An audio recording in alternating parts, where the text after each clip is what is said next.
Quand vous pensez qu'en Libye, tout est parti du voyage d'un certain Bernard-Henri Lévy. Oui.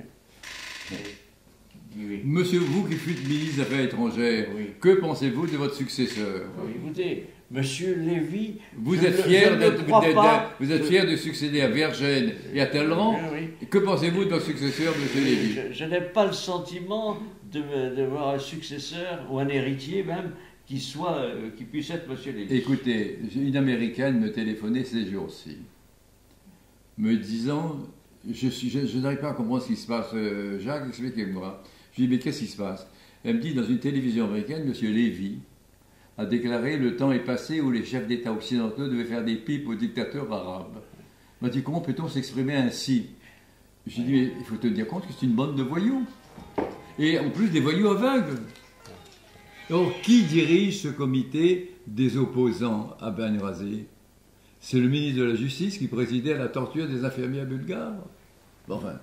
Comme dans le cas de l'Irak, si vous vous souvenez bien, tous les prétextes ont été trouvés et seront apparemment légitimés pour justifier le vote des résolutions.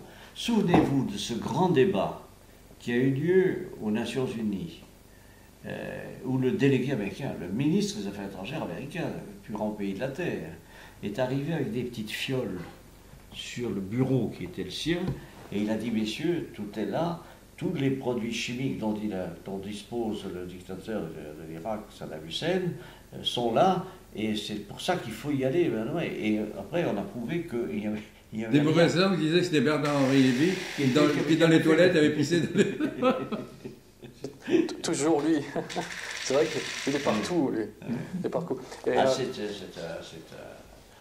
c'est terrifiant. C'est un penseur. Non mais écoutez, c'est terrifiant. Moi, en tant que Français, encore une fois, de voir que c'est ce monsieur qui devient le porte-parole de l'engagement des troupes françaises en Libye. Écoutez, sans passer par les contrôles habituels, qui parle depuis le perron, qui appelle de là-bas le président de la République pour lui dire voilà ce qu'il faut faire, etc.